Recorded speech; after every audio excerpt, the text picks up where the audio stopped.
that is using your voice, your agency, your power, your action to shake the status quo. And that to me is troublemaking. And troublemaking is something that was labeled on me for so long when I was growing up. Like the guy who was not saying the right thing at the right time, like deviating from paths that are supposed to be given to him.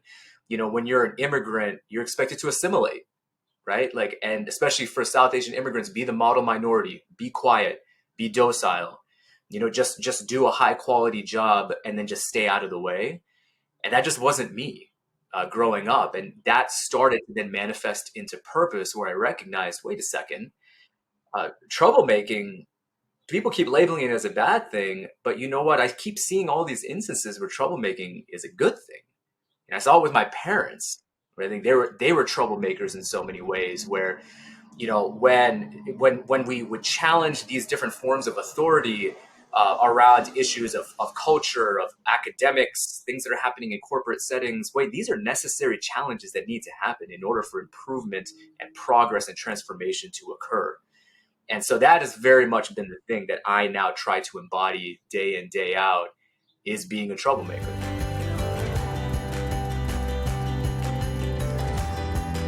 Welcome to episode 54 of People Are the Answer. I truly believe that people are the only answer to the world's many problems. I'm Jeffrey M. Zucker, a serial entrepreneur, here to learn how innovators are creating outsized, transformational social impact. Today's episode features Mohan Sivaloganathan, a first-generation American who is an executive, hip-hop artist, and troublemaker for the status quo. He is CEO of OurTurn, where he leads the nationwide organization as they develop, mobilize, and amplify the voices and action of young people of color and allies to transform the K-12 education system. He's been named a 40 under 40 rising star in the New York nonprofit community and featured in Fast Company, Huffington Post, and other publications. Mohan and I discuss his moving around the world growing up, his career path to social impact, his incredible work to give young people a voice and change at OurTurn, and how he's using music as a vehicle for impact. Here is Mohan Sivaloganathan on People Are the Answer. Mohan, thanks so much for joining me on People Are the Answer. It is an honor. Happy to be here. We are so pumped for you to be here as well. It'd be great if you could start off by just telling the audience who you are, where you're based, what your current role is. My name is Mohan Sivaloganathan. I am based in North Jersey. So I like to tell folks I'm basically across the river from Harlem. I'm a dad, I'm a son, brother, friend, troublemaker. I'm renting the title of CEO of OurTurn because it's not something I own. It's not permanent. It's not supposed to be. I'm also a hip hop artist. I'm a keynote speaker and someone who just tries to show up as a positive ally for social justice and transformation. I love the way you put all of that, and it sounds like similarly, we both do quite a few things, and I'm excited to dig in and learn more. Yeah, for sure. In life in general, what would you say motivates you? There's a temptation for me to go towards big picture outcomes and these approximations, representations of social justice, but in many ways for me, it's very personal. I am a serial rejectee. So in other words, I have been rejected on things more times than I can count, for jobs, grant applications, meeting requests, you name it.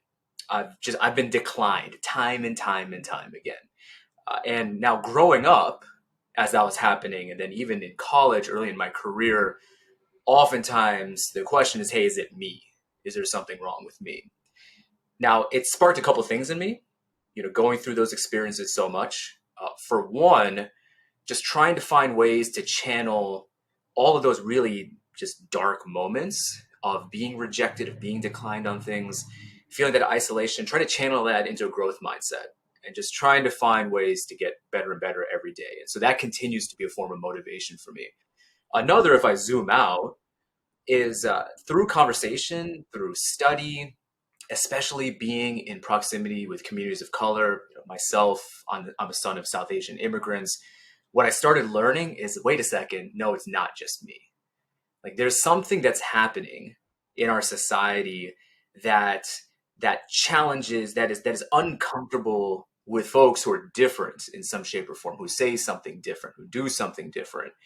And oftentimes the result is they get rejected. They get pushed to the outskirts. And as I started to get that recognition, what I realized is, you know what, like, it's not just me, like so many of us were in this together.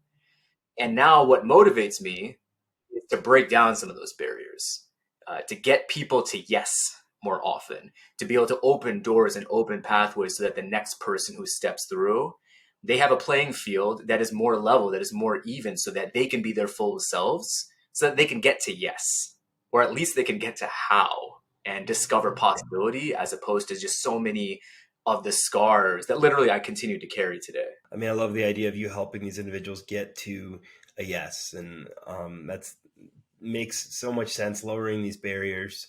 And you talked a little bit about your past, and I'm curious, where did you grow up and what was it like there? So being the son of South Asian immigrants, you follow economic security. You go wherever you can find that. And so my parents, they both found that path through service. My mom is a teacher, my dad working for the US government. And so for my dad in particular, finding economic security, it meant we had to hop from place to place to place. So a lot of times when people ask me where I'm from, I basically say like I'm from everywhere, because I was born in Minnesota. We went to follow my dad's first opportunity with the US government in Alaska. We went to New York, where both my sisters were born. We went to Atlanta. We went to Washington State. That's when things like completely changed, because then my dad was invited to be a diplomat for the United States. And he went to India, went to Ghana. We followed, to both countries. And so I've hopped around a lot. And I haven't really found footing in any one place until, sort of like my adult years now, and being married, now being, situated in North Jersey. But yeah, I feel like I belong to a lot of different places.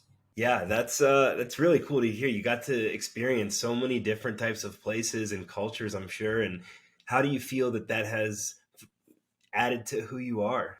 I think something that very much connects, just about everybody in my family is this fierce sense of independence and confidence, because of the fact that we had to move around so much, and we were always having to form new social networks and going from school to school, teacher to teacher.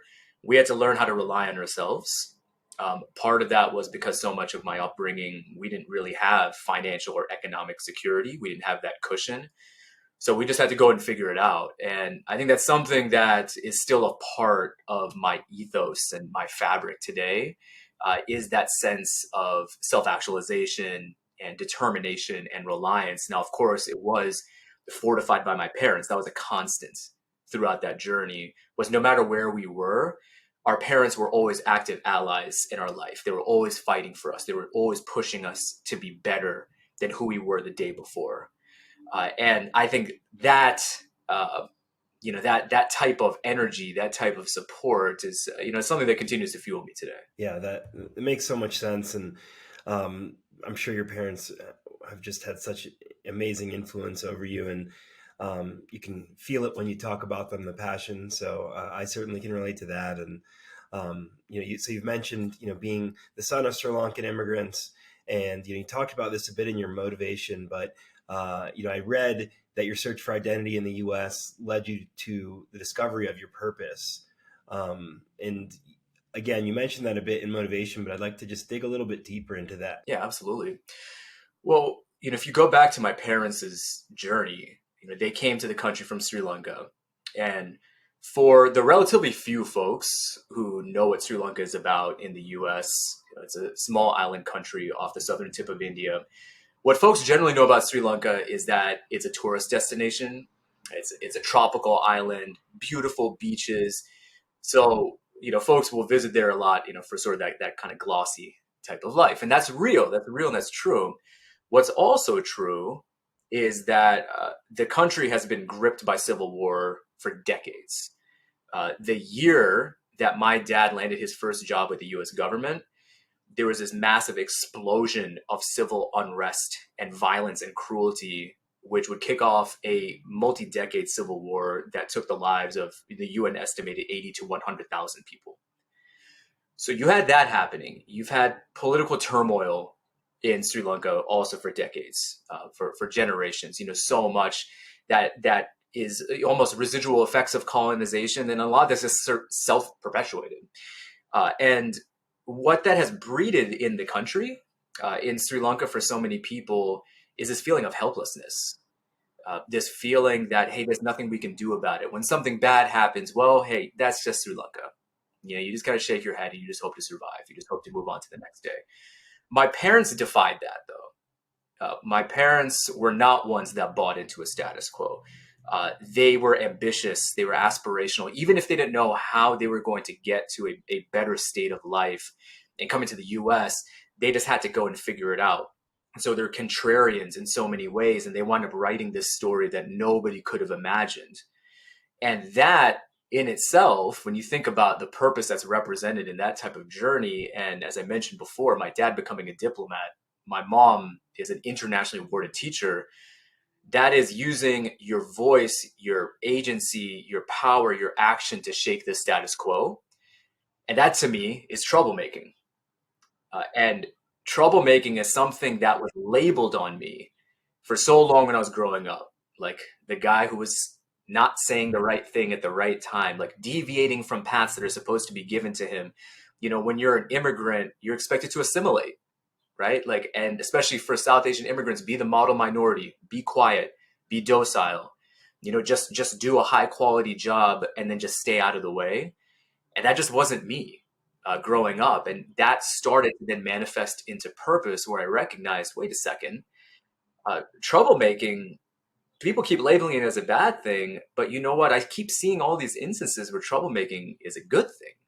And I saw it with my parents, where I think they were troublemakers in so many ways, where, when we would challenge these different forms of authority, around issues of culture, of academics, things that are happening in corporate settings. Wait, these are necessary challenges that need to happen in order for improvement and progress and transformation to occur.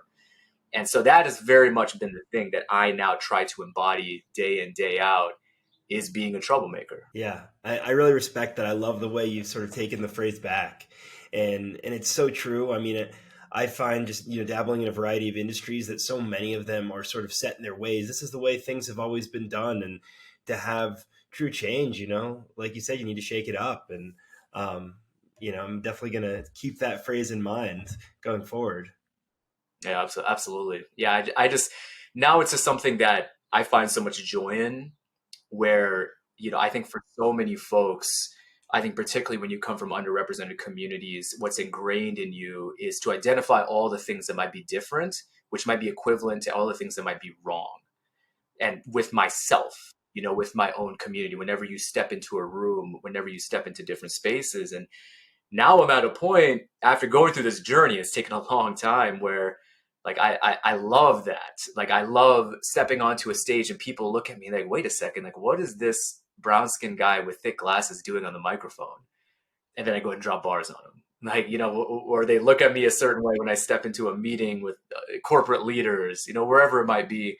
Like, I thrive in that now. Like, I get energy from it, because I'm like, all right, I'm going to show you. Like, I'm going to show you something that is very different than what you're expecting. So you had these incredible, rebellious, ambitious parents that weren't willing to stick to the status quo in Sri Lanka. I'm sure they set incredible examples for you over the years. Can you think of a specific experience from your childhood that showed you the importance of giving back? Immediately who comes to mind is my mom, who is such a transcendent individual, someone who's literally celebrated like as a celebrity when she steps into different spaces. And now she's a teacher. So you got to think about like what's happening for a teacher to get that type of recognition and praise and that platform. And I believe it's because the notion of giving back for her has always been about showing up for people. Like, it doesn't come from this place that, hey, I'm going to be the Messiah and I'm going to come and save the day. But if there's anything I can do to help you in ways big or small, I'm going to do that. And so from my earliest memories as a young person in this country, even when we didn't have, all that much in terms of what might be, on the dinner table, and, there were so many things we had to scrap and hustle around. If she could help to sew sweaters or socks for someone, if she could help as a tutor, if she could make some sort of a connection, if she can get onto a phone call because you're grieving and you need an ear, you need a voice of support. She's always been that person, and that has continued now, into more recently, where during COVID, right when the pandemic just exploded onto the scene and schools were in complete upheaval, everybody suddenly had to go virtual. She was teaching in a Title I school at the time. And in that community, the vast majority of young people either didn't have access to broadband or to laptops. So my mom said, you know what, I've got to show up for my students. I got to show up for my families. And she created a fundraiser. And in the first couple of weeks, it got off to a slow start, raised a couple $100s. Within a month, she'd somehow inspired folks to give $40,000. And it was able to get access to broadband and laptops to everyone in the entire school. And that's the power of showing up. And, it's the type of example that I hope to live up to and to make my mom proud of day in and day out. Yeah, I mean, that's absolutely incredible. What a great example they've set for you. And, you mentioned sort of a scrappy upbringing, doing what you needed to do, and, following the opportunities. And you mentioned, being in Washington State and then getting the opportunity with your dad's job to go abroad. Where were you when you finished high school? And I saw that you ended up going to Penn State. What led you there? Yeah, so I was in India, and I remember my first month in India was miserable. It was miserable. I was a junior when we went over to India, and I'm thinking about like all the stuff in high school, right? I wanted to work in the mall. Like I wanted to chill with friends and play basketball and everything. I'm like, yeah, I'm going to India. These are the times of dial-up, and like dial-up was worse. Dial-up internet, it was worse in India, and it was a struggle. And kids picked on me. I was clearly different. Here I am showing up not just from the U.S., but like I loved hip hop culture too. So I was wearing like the baggy clothes and everything, and literally from day one in the school, like kids were like pointing at me and laughing at me, and like it was tough. But like fortunately, like some folks started to reach out and like connect and want to be able to talk, and then I started to kind of ingrain myself in the culture more, the music and the dancing, the food, and by the end of my 2 years there, I loved it. I just absolutely loved it. And I think like being able to be immersed not just in South Asian culture, which is my heritage, but also in a place like India where you can't escape the dichotomy between people with means and people who do not. Like you can't hide from that in India. It's right in front of your face. Like you could be in front of a nice luxury building or government building, and then you'd be right next to a village where folks are struggling literally with leprosy and other ailments. So all these factors, like they led to me wanting to, not just go to the U.S., go to college. At the time, I was really interested in math and science, majoring in engineering, but I thought it'd be an opportunity to sort of reimagine myself. I thought I was starting to discover who I am, and going to college, it was just like this explosion of opportunity and potential, even in a big place like Penn State. Like I immediately immersed myself in the South Asian scene. That's where I met my, would soon to be wife, someone who could be a partner and ally with me. And just, to this day continues to bring me just so much joy and this like energy for continued growth. I fortified my love for the stage. I performed in events and got on the mic, and I discovered entrepreneurialism too. Like this, like recognizing, wait a second, I can create. Like I don't just have to be someone who has to just deal with the institutions and what they're putting on me and what the teachers are putting on me. And, I'm going to do this engineering path, and then it's going to be corporate, and then that's it. I'm going to blink, and before I know it, I can retire. But no, I was able to create things in college, and like that was intoxicating. I was like, I need more of this. I think like those are the energies that kind of carried me into my career. Well, it sounds like it was a transformative experience, and really cool to hear, and just how you discovered so much, and sort of the inklings of your future entrepreneurial endeavors. And I saw that out of school you started working at Proctor Gamble. I'm curious, what you learned there and what your experience was like, and how it influenced your next moves. P&G was a roller coaster ride. Here I was right out of school, 22 years old, and all the ambition in the world. riding a high coming out of Penn State. And I knew at that time that I was going to be the CEO of Procter Gamble. Like, that's what's going to happen. And I'm going to find some way through force of will to be that CEO. And boy, other people were not. They weren't hearing that. They weren't feeling it. Like, I think for many folks, I was this sort of kind of cocky, arrogant, and disconnected young man who, again, this notion of, looking and sounding different. One of the few people of color who was there. I didn't have the longevity. I didn't have the track record that other folks had. And it was an immediate crash course in just checking expectations, in learning how to be compassionate and empathetic, because there was so much I was just trying to force on people because I thought it was right. But ultimately, like, what you might think sounds right on paper, it doesn't matter if people aren't with you on it. And I had to learn about that. And I think one of the other, like, just major takeaways from me from that time, which is still a very big part of my fabric today, was around discipline. And my dad was such a huge factor in my life during this time, someone who day in, day out, no matter what might be happening in his work or his life, he could always count on his work ethic. And what I recognize is, I feel like I'm at the lowest of lows in my career right now, and I need to control what I can control. And it's not other people. What I can control is how I show up.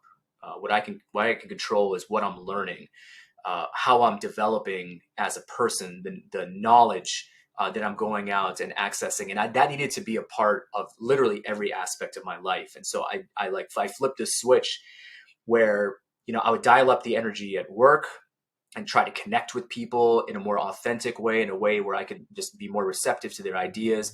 Outside of work, I had a routine every single night. I would work on music and write at least one song. I'd go to the gym and I'd work on my shot on the basketball court by myself.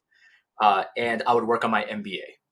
Yeah, it sounds like it was, formed sort of your baseline for sort of real world, and really kind of set you in motion. Absolutely. It's, there's that old saying of, like, what doesn't kill you makes you stronger. I actually don't think that's true. I think that, like, that doesn't just automatically happen. Like, I think there has to be some moment of reflection. There has to be some sort of a debrief, the after action report, and then figuring out, okay, what can I do with this? And fortunately, I think in many ways, because of my mom, my dad, some close friends, I was able to have that space for reflection, and actually then build that foundation, as you noted. During your last year at P&G, it looks like some of that time crossed over with some work on the Obama campaign. And I'm curious, what took you there? What got you into sort of the political sphere and being interested in that? Yeah, at that point, I've been going through a few years of really just trying to figure out just what is it I want to do day in, day out. Because there was a lot that I was enjoying at P&G. I'm kind of like rising up the corporate ladder. But from that time, particularly when I was in India, and then when I went to Penn State minoring in sociology, I just had this growing interest when it came to social inequity, the institutions that perpetuate inequity, and trying to figure out lanes and actions to do something about that. And then seeing myself within that context as well, and the ways that so many of those different factors were influencing my own life. So I started doing some volunteerism. I did some pro bono work. I did some CSR work at P&G. And, I still didn't quite know, all right, like, what is really the next thing for me in my career? And then, 07, 08, Obama explodes onto the scene. And it was just so remarkably exciting. I'd never been involved in politics before that. And for me, it wasn't even necessarily about the political process. It was just thinking, hey, wait a second. Here's someone who I feel like I can connect with, who's on the national stage, who's on the global stage. And I want to be a part of this. I don't know how, I don't know what it's going to look like, but I just want to be a part of it. So that move into the political sphere is really what showed you that you needed that certain passion to really get up for something, and that, that's how you wanted to spend your life. And is that what led you to look for something like Teach for America? Absolutely. I truly believe in literally the title of this podcast, that people are the answer. What I was able to see is that, you think about so many of the challenges that face communities across the world, in particular underserved communities, ones that have shouldered the burden of injustice and educational system, politics, financial, environmental, and so on. I don't think we have an ideas deficit. And this is what I saw back then in 2008. I continue to see it now. I think that there are so many incredible ideas. What we need to do is mobilize people. We need to mobilize people. We need to connect with them. We need folks to see that you can and should make a difference, that you're not powerless. And doing that work in a political campaign, and then doing that work at Teach for America, which was about trying to excite folks across the country to teach in some of the most underserved communities across the country, going to citizen schools, trying to catalyze business professionals to step into classrooms and to teach apprenticeships. Like, the ideas were simple. It was about getting people into the arena. Yeah, I mean, those are amazing organizations doing incredible work and making education a little more equitable, getting some great people into these tougher markets. And appreciate your work in both those organizations, and thank you for sharing. And so between those two organizations, it looks like you're a little over 4 years, and then you moved over to become the Chief Development Officer at Sheltering Arms, where you spent over 5 years. And it's not an organization that I'm personally too familiar with, and I'd love to learn more about it and hear about your experience. Yeah, going to Sheltering Arms, so a long-standing human services agency in New York, an organization that took a multifaceted approach to serving, really marginalized communities in all the boroughs across New York. And so when I joined, what we saw was that, hey, like this is an organization that's been around for a long time, but has been sort of flying under the radar. And there's this potential through the quality of the work to be able to galvanize greater support, to galvanize greater scale in a city that is enamored with the idea of innovation and growth and really being a leader. So I think we leaned into that when we were at Sheltering Arms, and that 5-year run there was transformative for me, because I came in as kind of like an education guy. Those were the stops that I had in my career in the social impact space coming in. But then I started working on issues ranging from mental health to juvenile justice reform to foster care, family preservation, and more. And I fell in love with that work. And we were able to do some remarkably game-changing things. We launched the city's first close-to-home initiative for juvenile justice reform. We scaled up pre-K for all, and then what was called 3K for all. We were able to successfully advocate for thousands of jobs for, folks who are typically considered the quote-unquote at-risk youth, but really, the opportunity youth, the young people who deserve that chance, who deserve that shot. And I think that list kind of goes on, and I think it was just a matter of, hey, you know what, like, we can't be the best kept secret anymore. Like, it's time to show out a little bit more. It's time to bring more people into the mix. Let's get the word out in the news and through partnerships, and even through the hiring practices that we have. And I think it was a time that I continue to be very proud of to this day. It sounds like an incredible organization that allowed you to see some other areas of impact, and it sounds like tremendous work that you mentioned was transformative. And before we get into OurTurn, you then went into The Mission Continues. Yeah, I went to The Mission Continues when it was time for the next chapter in my career, but still with this through line of being able to work with folks to be able to amplify their change-making ability. And it was an incredible experience at The Mission Continues, because I was working with veterans. I was working with individuals who had dedicated so much of their lives to service. And this idea that when they came back home that, all right, you just hang it up and service is done. There are so many folks who I was connecting with there where, like, that just couldn't be further from the truth. They wanted to continue that sense of service. They wanted to continue that sense of purpose and connectivity.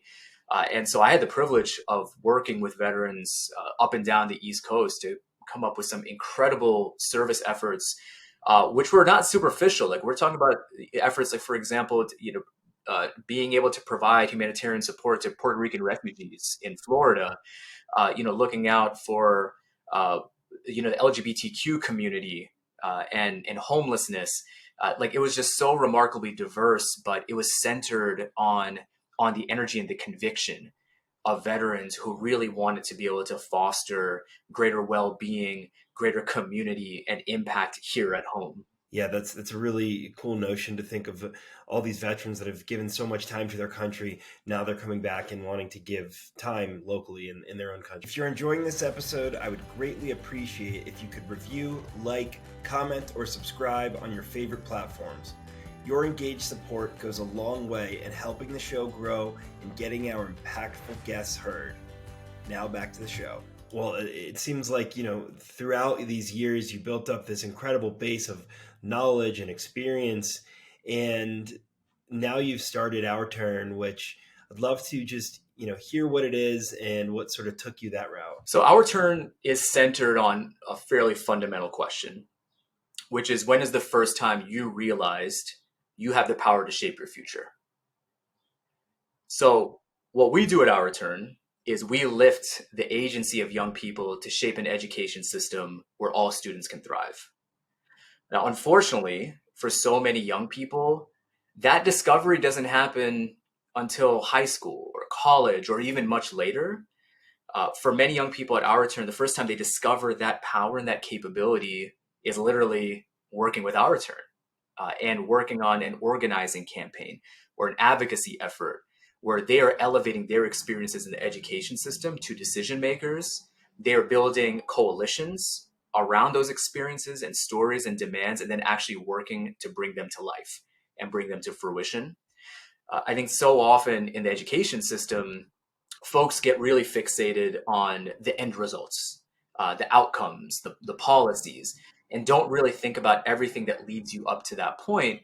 But what we discovered at OurTurn is that some of the most fundamental determinants of success are agency and self-actualization, community, connectedness, entrepreneurialism, affirmation of identity. Without those pieces in place, particularly if you're talking to young people from Black, Brown, Indigenous communities, from the LGBTQ community, you're always going to be operating with arm time behind your back, and therefore you are always going to have subpar, inefficient education outcomes. And by really leaning into those determinants and building coalitions and movements around this type of work, I think we've seen a pretty radical transformation in just the past few years. We've gone from elected officials, school board members, philanthropists, basically saying, you know what, I don't trust the young people to be able to make choices over their education. Like they're too naive. Like they don't really get it. Like I'm the one who knows. To now, where you just look at the past couple of years, the federal government required student input in the deployment of $53 billion in ESSER funds. Something like that is unprecedented in this country, to link that type of distribution of resources and capital to student engagement. So that is a key milestone, and we're proud to have been a part of that, but we also know the work's not done. We're trying to get to this critical mass, this tipping point, where every education decision that is made leans on one of these pieces of conviction that we have at OurTurn, which is nothing about us without us, and specifically talking about students. So we're trying to really rewire the way that the education system is designed in a way that leans into the change-making ability of young people and the really transformative results that could come from it. Yeah, that's great. I really appreciate that sort of bottom-up approach. The people that are going to be experiencing the education firsthand, helping to mold and create it. It makes so much sense to me. And can you talk a little bit more about some specific projects that you guys have worked on or specific issues? Obviously K-12 education, but would love to hear more. Oh, certainly. Well, one example that we love to talk about is out of Denver. So, you look at so many, right in your backyard, right? So what we see in education a lot is, you've got adults who are setting the agenda. You've got folks who oftentimes do not have proximity to what young people are experiencing or identifying the issues that they really care about. But years before anyone was talking about mental health at a national level, young people were talking about mental health before the pandemic, even way before that. And especially in communities of color where there's just been so much systematic disenfranchisement and isolation and trauma. And young people were experiencing that in their communities. They were experiencing that in their schools. And in Denver, it was a pronounced issue. And so what students did in Denver is they rallied around the topic of mental health and identified it as an issue that they wanted to see substantive change on. So they didn't just identify it, they put together a messaging campaign around mental health. They ran a petition drive, which had hundreds of folks who signed on to this petition for trauma-informed practices and greater access to high-quality mental health supports in schools. Started to put that in front of school board members, started to put it in front of community advocates, in front of voters, for voters to think with a mental health lens and a student well-being lens when they were going to cast their ballot for the school board elections. So what that all started to manifest into was public will around this issue of mental health, recognizing that if you're not taking care of the mental health and well-being of young people, then we can't even start to have the literacy conversation, the math conversation, the science conversation, the college and career conversation. What wound up happening then is a few different things that started to really look like actualization of these demands in this issue. There was a bond and mill initiative that would allocate millions of dollars towards mental health services, which young people then organized around, built public support for, and it passed with flying colors in Denver. And then for the subsequent school board election, young people went to every single candidate who was running for office and said, will you make a commitment around student mental health, which is a key pillar of what we call the Colorado Student Agenda, this framework for reimagining education. Every candidate that they talked to said yes, up and down the board. Yes, I commit to that. I will meet with you if I'm able to step into office. Even if I can't step into office, I will meet with you and figure out how we can get this done. And now that's put us in a place where not only was that bond and mill initiative passed, and we have $1.5 million that's going towards a pilot program for mental health that was co-designed by young people, but you also have young people with a seat at the table. So that's just so important when it comes to the operations of any district, and in this case, Denver Public Schools. You have board members who will reach out to OurTurn and say, hey, we're about to issue this memo to the superintendent. We're about to issue this resolution. What do you think about it? How does this jive for you? We have board meetings where the only folks who will be left in the room after some initial testimony after about an hour will be OurTurn students. And so that presence has now started to translate into influence and power, the ability to now shape all those other issues I already mentioned, right? The academic side, other aspects of mental health, school safety, and so on. And this has been a multi-year journey going from getting this issue of mental health onto the agenda, making it something that is a top issue for voters and for decision makers, literally bringing that to life. And then now we have more work to do. And so this is a journey, but we're certainly proud of what's already been accomplished. Well, I am proud as well and appreciate the work, especially, here in my hometown. Sounds like a good place to start to me. And it's really cool to hear how you're getting young people involved in sort of the political system. It's not something that people really think much about. And especially given voting ages and otherwise, I think a lot of people just sort of default to the fact that, kids aren't impactful in politics. So, can you talk some more about just the power of youth in politics and in our system? It's almost a tired refrain at this point that we're in a polarized country, that toxicity in debates is at an all-time high, that folks aren't able to see each other, and all of the strains to our well-being and our culture as a result. And it's tired, but it's not wrong. I think we live with that day in, day out. But at the same time, folks don't accept that as a status quo. The majority of people across the country, they're hungry for something that has higher order aspiration. They're hungry for inspiration. And what I have seen to be unequivocally true is that young people are the most effective breakthrough messengers for that aspirational message and for that aspirational future. And that is because, for one, they have authentic lived experience. So they're going through everything we're talking about day in, day out. And in many ways, it's multiplied. Just think about what they have to experience when it comes to gun violence, the planet being in peril, all of the economic calamity that's around us, and like what that can do in terms of your sense of the future. But even with that authentic lived experience, young people are remarkably audacious. they don't accept that status quo. They don't accept, oh, well, you know what, you just have to live with it, and that's just the way it is. Like, that's how so much of my upbringing was, those forces of assimilation. Well, you just got to deal with it, and maybe you'll get to a point where you can do something about it. Young people are saying, no, I want to do something about it right now. And they're able to operate in a way that we consider to be third way. Like, it's not easily boxed in to you're pro this or you're anti that. Young people find their own lane, and folks respond positively to that. Like, they see the truth in it. They see the excitement and the energy. They want to be a part of it. So I'm not in many settings these days where a young person might deliver testimony, or they might connect with a potential funder, or they might talk to a principal. They share where they're at. They share their aspirations for the future. And then that person on the receiving end just walks away and says, whatever, I'm going to move on. They just brush it off their shoulder. They're dismissive. That might have been the case perhaps 5 years ago because those barriers were so high. But now folks know, they know deeply the power of young people, and some are scared by that.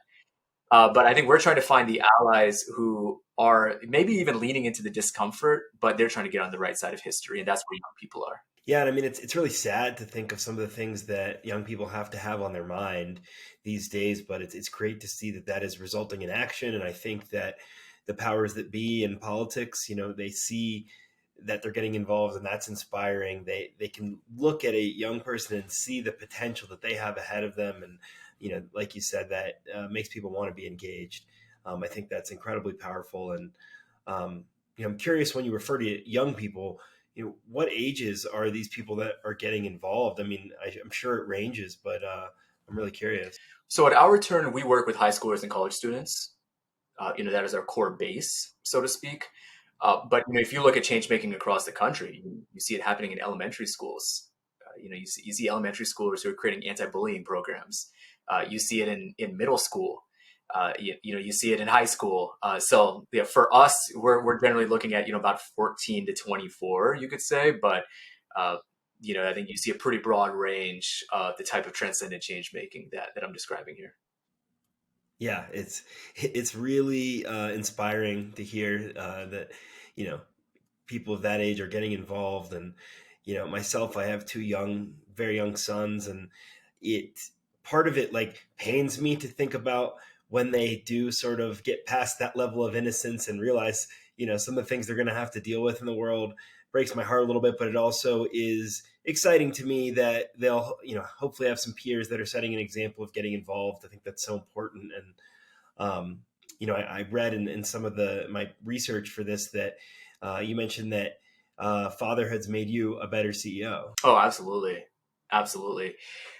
I think that for so much of our adult lives, especially for like the quote unquote high achievers, we are taught that control is everything, that you lead from the front, you show people the way, you set the expectations, like, it's me, right? Fatherhood couldn't be further from those parameters, because there is so little that I control. There is so little. And sometimes it happens in beautiful ways. Sometimes it happens in really hard ways. But I think what's made me a better CEO is recognizing that I'm here for the journey. This is my son's journey. It's not mine. It's his. And sometimes I get to be in the passenger seat. Sometimes I'm outside of the car. I'm knocking on the window. I'm trying to get in. But this is his journey. And I'm trying to be supportive in that however I can. And I'm constantly going back and forth between thinking about, all right, like, when do I need to lean in more and perhaps be more instructive and guide him in the way that parents are typically expected to? And when do I just need to pull back and let it be, let it breathe, like let the discovery and learning happen? Because especially for young people, where like those connections are forming at this exponential rate in any given moment, you don't know what that little thing that's happening right now, which could be deeply frustrating, you don't know what learning could come from that. And I think that's a very similar experience to me in being a CEO of an organization, in that so much of the best work happens when I let go, and just let people be entrepreneurs, let them create, let them build. And I'm just so privileged to work with folks who operate with such a sense of both compassion and audacity, who also operate with kind of like that third way notion of how to do things. And And I think that has created the type of organizational culture and performance that I think is pretty tough to match. I'm grateful for the people I work with, but I'm also grateful for the force of fatherhood and the way that that's manifested in our organization. Yeah, that's tremendously impactful, and it's cool to hear how you've carried that into your work. And looks like you've been working on OurTurn for almost 4 years now. What do you hope and envision for the future of the organization? So I mentioned earlier that we're approaching a critical tipping point where I don't think it's too far into the future where just about every decision that is made in education has a young person who is there to co-design what happens next. And that's where we want to be. We want to see a movement built across the country where you have young people as change makers at all of those tables from coast to coast, where they're showing up with their agenda, they're showing up with their demands, and they are operating in a landscape that is pulling them in. Not one that's pushing them out, but one that is pulling them in. Folks who want to be able to co-create, who will lean into their own unique assets and talents to then work with young people to truly reimagine the education system so that we can get to a place in our lifetime where every young person has the support they need, the skills they need to be able to thrive, and they define what thriving looks like. So that's the type of future that we're trying to embark on, but that requires us to build a movement, and movements, in many ways, it requires letting go, letting young people take it where they believe it needs to go, like letting them work on the issues that they believe are necessary, creating new tables as opposed to always having to go to somebody else's table when it comes to driving some of those decisions. But I think that's a pretty exciting prospect because I think that we've got a scalable model here, and one that folks can be able to find themselves in. Truly is exciting and inspiring, and really thank you for your work there, because I think not only are you guys going to be impactful, but it's really going to set an extended precedent all over the country at the least, around young people being involved. And that's the hope. That's the hope. We hope that we can create the right type of fuel and halo effect. So it's come up a few times that you're also a hip hop artist, which is very intriguing. I'd love to learn more about your hip hop career. Growing up in a South Asian household, you're going to be surrounded by music. You're going to be surrounded by dancing, whether your parents or siblings are doing it, or you're seeing it on Indian movies. Because we're all about the musicals, we're all about the performances. So music was literally part of the rhythm of my life growing up, and then as I started to mature a little bit more, so to speak, we start getting into the 90s. Then I discovered hip hop music. I discovered Tupac and Dre and Snoop and Nas and Tribe, and it blew my mind. It blew my mind. There's a certain energy to hip hop music that just activates people. It activates you. It lights a certain ferocity in you, a competitive spirit and energy. And I just soaked all of that up. I soaked all of it up. And, I'd like sit there and listen to the radio and try to record parts of the radio and replay it over and over again and write down the lyrics of what MCs were saying. Because back then, like, we didn't have everything on the web where you can just Google lyrics and you got it. I had to sit there and study it. I had to study it line by line by line. And then I started thinking, hey, I want to do this. And I started writing some of my own stuff, and I'd get out the home video camera and like make my own little music videos. And it was just so much fun. And going into college, I was able to lean into that a little bit more and, find friends who were really into hip hop who made music also. And we would start to put it out there. And, as I mentioned, after I graduated, I really devoted myself to the craft of music. One of my closest friends, I was talking with him, and I'm at this kind of career crossroads. It's this crisis of confidence at that time at P&G. I'm like, man, I don't know what to do. I don't know where I belong. Should I keep doing this music thing? Is it the corporate side? Is something completely different? And he's a musician too, and he asked me. He said, if you really dedicated yourself to music and really worked at it, do you believe you could be really good at it? And I said, yes, I do believe I could. And he said, well, you just answered your own question. And I said, all right, got it. So I made hundreds of songs over the span of a couple of years. Many of them, the vast majority of them, nobody will ever hear because they weren't very good. But I just had to dedicate myself to like the art and science of music.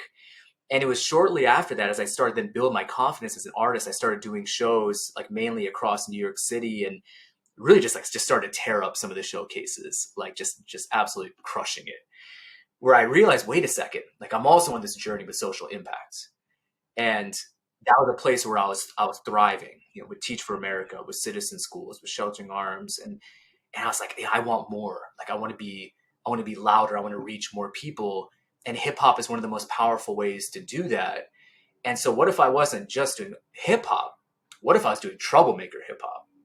Like what if I was making music that represented this ethos that was so core to how I show up in my life, and something that I believe is so necessary in the world, which is sparking people to lean into their voice and their story and action to shake the status quo. Whether it's a status quo of being dissatisfied with your work or a status quo of being dissatisfied with politics or anything in between, music can do that. Like the most powerful music, most memorable music is a soundtrack of the times. And what if I could create that? And so that was about, I think probably a little less than 10 years ago when I made that pivot. I said, you know what, my music is Troublemaker hip hop. That's what it's about. It's not just about performing, just for the fun of it. I loved it, absolutely. But I hope to be able to truly move people in some shape or form. I want my music to be something that you're driving into work and you're about to have a tough conversation with your boss and you play one of my songs, or you're in a rally and you're trying to get fired up and you play one of my songs. You're going through tough times. You're trying to discover the purpose and the fuel to take the next step, and maybe you play one of my songs like that. That's the aspiration that I have now. And I think making that type of transition with my musical career it's taken me to stages that were unimaginable, because I used to be doing those New York showcases and I still love those. But I've now performed anywhere from Geneva with the World Economic Forum to fundraising galas raising millions of dollars to a federal correctional facility out in California. But that's the power of music. Music knows no boundaries, and I'm excited to be able to break down more of those walls. Yeah, that's awesome. I love the idea of Troublemaker hip hop, and I think art is so powerful to create change and empathy. Myself, I work on that in the film space as well, and I recently had one of my favorite musicians on the podcast, Will Hogue, who uses his music to send messages, use his platform for change. I think it's so powerful. So I really commend you on that, and would love to listen. Where should the listeners go to hear your music? Oh, I appreciate it. Spotify, you can find me on Spotify. My artist name is Ahmen, that's Ahmen. My website is ahmen.us, ahmen.us, and you can find all my music there, as well as some of the other things that I do around the social impact space.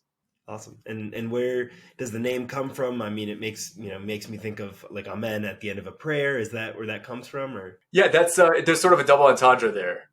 So when I was thinking of my artist name, I tried to center on what do I hope to represent with my music. And what kept coming into my mind over and over again was change. Like the music represents change. It's something different. It's unexpected.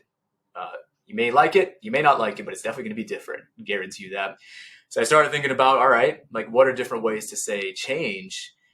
And then I discovered the word amendment. And you think about the U.S. in particular, amendments have been necessary to correct broken institutions. And I thought, all right, well, I'm not going to call myself amendment. I'm going to shorten it to Amen, which happens to have the double entendre of, in some spaces, when you hear truth, you say Amen. Yeah, I really, really like that. It's a great origin story. I love how that came together. And it, I can see sort of that common passion between this and what you're working on in OurTurn. And are you looking for ways to combine them? Do you already combine your music with your work at OurTurn? Yeah, that's a great question. For so much of my life, I separated the two worlds. And in some ways, I still do. And I think part of it was maybe the fear or kind of like letting people into like that side of my world. And I think especially when it comes to work, just holding so many almost antiquated beliefs about basically like you leave your personal side out of the work world altogether. And that was so much of my life, especially dealing with a lot of hardships early in my career where I tried to be my authentic self and I took a lot of arrows as a result. And I started going to the zone where I was like, I'm going to take away anything that might feel controversial. Like I'm going to start wearing business casual every single day. It doesn't matter where I am, what I'm doing. But it was over time where I started to then, bring people from the work side into the music world. And then on the music side, as I talked about, like bringing in the social impact world into my music and fusing the two together. And so now when I'm on the stage, let's say if I'm delivering remarks, I'm delivering a keynote, if I'm performing, I'm very much tapping that social impact experience and journey. This is real what I'm talking about in my music. I'm not making it up. Like this is the stuff that I deal with as a social entrepreneur, as someone who has taken the hits, who understands the ebbs and flows of change making and movement building. And then on the work side, hey, I'm working at it. I'm working at it. I tell my team at OurTurn a lot that, the work it's not supposed to be about me. That's why I say that I rent this title. It's not supposed to be about me and my name. I'm not trying to interject, my music and make this a promotional platform for me. But I also recognize that I have certain access and reach and capabilities that can be in service of that greater goal that I've talked about, of opening doors and paving the way. Sometimes music is the way to do that. Sometimes delivering remarks are the way to do that, or there might be some other tactic. And so I'm just trying to lean into some of those different channels more and more. Well, I love music as a tool for change. If you want to drop some bars here for us, you're welcome to, but I won't put that pressure on you. I appreciate it. Maybe we'll find the right moment. Yeah. Sounds good. So I really appreciate you walking us through your work. You're doing some just amazingly impactful stuff you have over all these years. Is there any particular story that stands out of when you really saw, how your work was directly affecting change? Oh boy, there's so much. But maybe if we just run with the music example for a moment, I'll go back to when I was at Sheltering Arms a few years ago. And I briefly mentioned the Close to Home initiative, which in short was about young people who are in the justice system trying to break down this structure where they would be sent upstate, hours and hours away from home, disconnected from any personal family connection, to serve their sentence, essentially, and then come back home. And then you would see recidivism rates would be high. Like there wasn't anything that's rehabilitative as a part of that process. So close to home, the notion was that, hey, what if there were home-based supports literally that were close to home within the city? And we were among the first to actually launch this program. And, it was about educational support, wraparound supports, mental health, really trying to be a space that was truly therapeutic and rehabilitative. Now, what we found very quickly was that the traditional notion of mental health and therapy was not going to work here. Like, I think we kind of glamorize it with movies, with like Good Will Hunting. You go sit down on a couch, you share a couple stories, you have a big hug. There's like this big climax moment. All of a sudden you've transformed. Like, you're talking about young people who in many cases have been traumatized, who haven't had folks like looking out for them beyond maybe a core circle of loved ones. And they've been separated from them now because they're in the justice system. So we weren't going to be able to build connections through some of those traditional means. And we were trying to figure out how this was going to happen. Our therapist team was trying to figure out how this could happen. There was one day in one of the homes, this is in one of the all-girls homes, where the lead mental health therapist, who happened to be in a band, overhears one of the girls in the home singing. And this is a girl that he was not able to break through with. He tried doing sessions with it. She would refuse. She'd basically curse him out every single time. And like the girls had this reputation, real or not, of like being much harder than the guys, which is interesting. I feel like typically in society, people don't think that, but like this was actually like now what folks are experiencing in the homes. So he hears her singing and he goes up to her and says, hey, like, you have a really beautiful voice. Like, it has like this really lovely like vibration to it and a really lovely energy to it. And, maybe like we could work on your music a little bit more. And her first response to him was F you. And she turned around and said, forget it. No, I'm not going to do that. So he goes back to her the next day and says, hey, like, I would just love to work with you on your music. And then she was like, all right, fine. All right, I agree to it. And so they meet up at his office. He takes out the guitar, and then they just start riffing. And, she just starts, just laying out some vocals, and they start to build comfort and some trust with each other. Over time, he's doing the music, but then he's always starting to ask her questions. And he's starting to ask her questions, starting to learn about her life. And then she starts, basically volunteering her own information, her own ideas, her own aspirations. And ultimately, they say, you know what, let's make a song. Let's make a song together. And she decides to make the song about her mom, someone she had a fractured relationship with. And she wanted this to be essentially this love letter to her mom, apologizing, but trying to forge a new relationship with her. Fast forward to a few months later, where the team at the home, they put together a talent show for the young folks who were there. Fast forward to a few months later, where the staff at the home, they're hosting a talent show for the young folks who were there in that home. And this individual we're talking about, she performed her original song for her mom, and her mom is there in the front row, and she basically sings it directly to her. And it's this expression of herself that her mom had never seen before. By the time she's done with the song, there isn't a dry eye in the room. It's a standing ovation. Everybody is crying. Everybody is moved. People are describing her as a diva, as just, someone who's just like larger than life now in terms of how she took over that stage. And, we just rode the momentum from that experience. What started as one person, where we were able to have a breakthrough through the power of music, turned into a creative arts therapy program that we were able to scale across our entire juvenile justice reform program, the entire close to home program. It was externally validated in terms of its efficacy in supporting our efforts to reduce recidivism, to be able to support, just restorative justice and healing. And now, you see, it wasn't just solely from that work, but you see across the country just how many folks believe in the power of music for healing.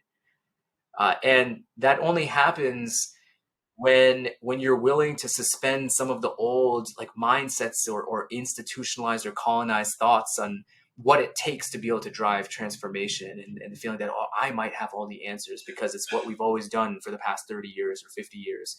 No, young people are dynamic. They're dynamic. They're unique. They come from many different backgrounds, and we have to be willing to meet them where they're at. And I'm just so proud to see an example like that, to be a part of that scale strategy, and for it to speak to something that is so core to me, of course, which is music and culture.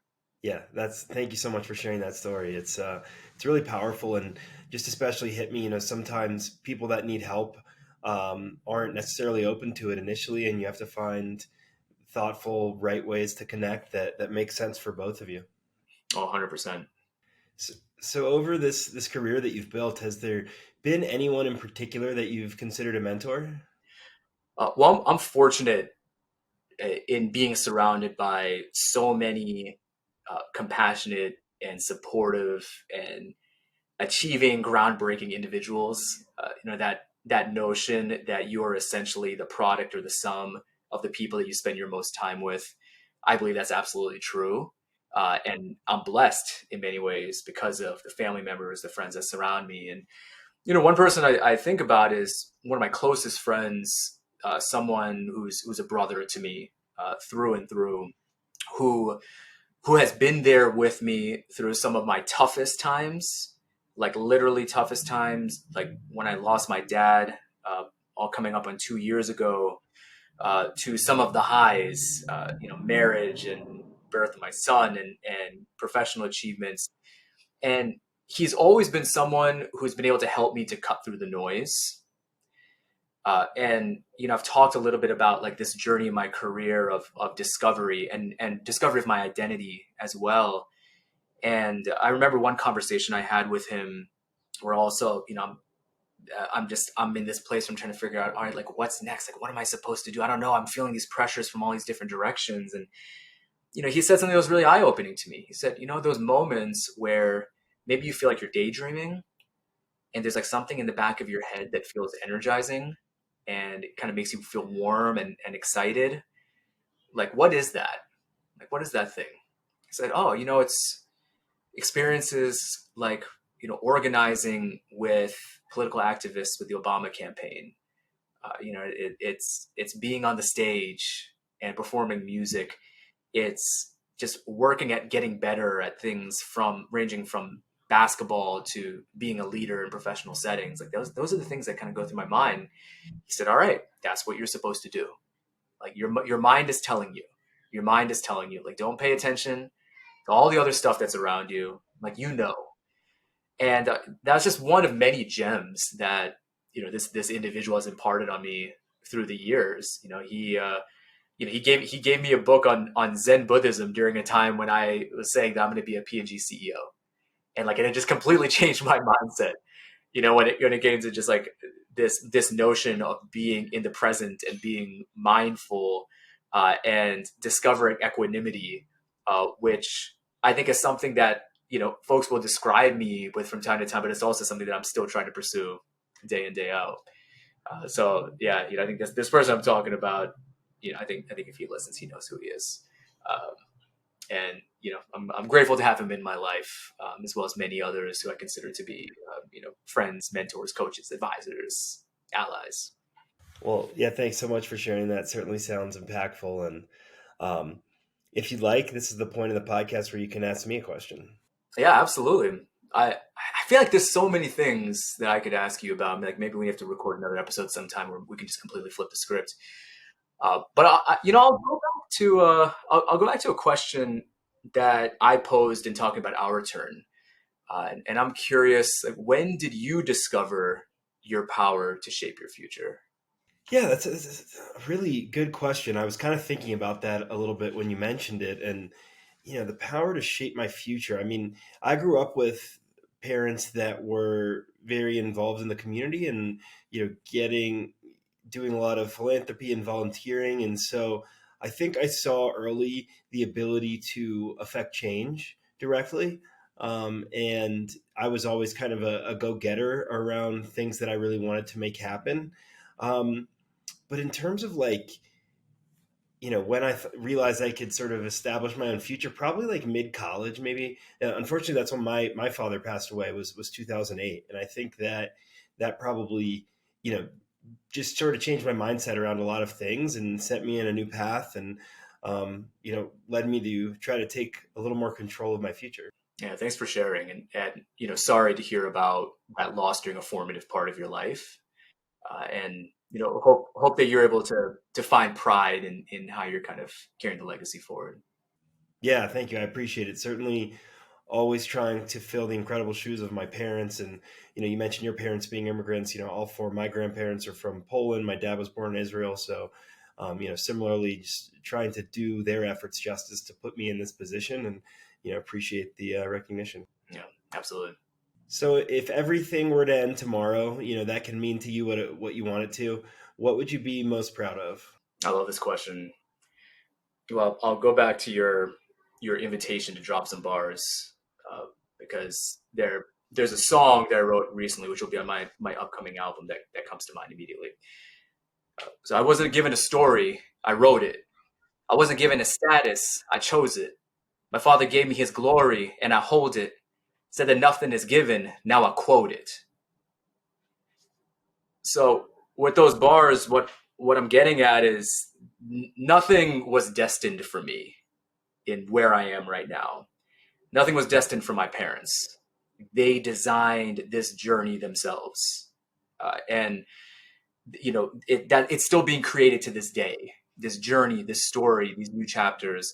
Same thing for myself, for my son, my 4-year-old, who's a literal moonshot and a result of a moonshot.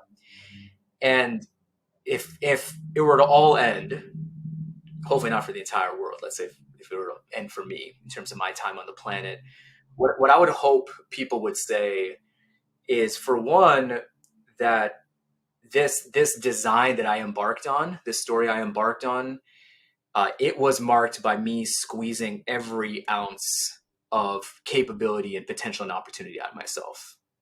That I uncovered every stone, that I put in the work and tried to show up the right way. I didn't take shortcuts. And I did that in service of something that Tupac said once. which is essentially along the lines that he said he may not be the person who's going to change the world, but he guarantees he will spark the person who will. And so I don't know what tomorrow will bring or what the next week will bring, but I do believe in the power of cascading effects, of positive cascading effects, and being able to set certain conditions so that, again, that next person who shows up at the table, the next one who walks through that door, they can be better off and they can do some truly transformative things. And so day in, day out, I'm going to do whatever I can to squeeze out whatever might be possible to make that type of future a reality. Beautiful way of answering, and really appreciated you sharing some lines from your upcoming music, and really powerful. And I've got one more big question to ask. If you could snap your fingers and fix one thing in the world, what would it be, and how do you think that change would reverberate? Oh, this is such a wonderful question. I'm going to go with what immediately comes to mind, and hopefully this is something that I don't think about later. I'm like, oh, I wish I said this. I would give every young person in the country a highly effective teacher.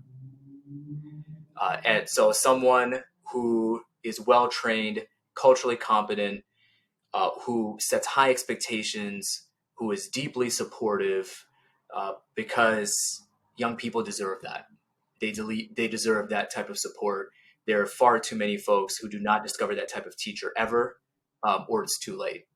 So I would try to make that type of match for every young person in the world right now. That's a beautiful answer, and it's incredible the impact that one person's support can have on someone's entire lifetime. So I certainly agree that would be amazingly impactful. And it's been incredible having you on. I've loved chatting with you, and I definitely hope to keep up personally. But how can those that are listening, that are inspired, support you and your impact? Thank you. Well, it's been a pleasure. It's been a lot of fun, and I appreciate the opportunities to be able to share different aspects of my story. And so, in terms of what's next, on that note of inspiration, I've talked about being on the stage, being a speaker, being a performer. If there's anybody who's listening who feels like there's maybe some role I could play in being able to inspire and mobilize you or your team in some sort of a event setting, some sort of a venue, please do reach out. I'd love to be able to find a way to do that. In addition, I mentioned my music. So my new album is coming out on May 5th. And so you can find it on Spotify, Apple, Amazon, all those good places. Please do check it out. Let me know what you think. Hope that it's something that gives you some energy and some excitement and fulfillment. And then last but not least, with the work at OurTurn, we really do believe in the power of partnership. We do believe that we can go further together. And so if there's anybody who's listening who wants to be able to partner on an initiative or a campaign, we're looking for new board members. We're looking for investors to be able to scale and to be able to achieve the type of moonshot that we know is possible in education. Please do reach out. Awesome. It's a movement that I would love to help fuel. Excited to get your story out there. Mohan, thanks again so much for joining me, and look forward to keeping in touch. Thank you. Same to you. Thanks for listening to this episode of People Are the Answer. If you enjoyed the episode, share it with friends, and reviews or subscriptions on your favorite platforms go a long way to help the show grow. I want to share these incredible people and their remarkable work with as many others as possible. Thanks for your support. For more, go to peoplearetheanswer.com.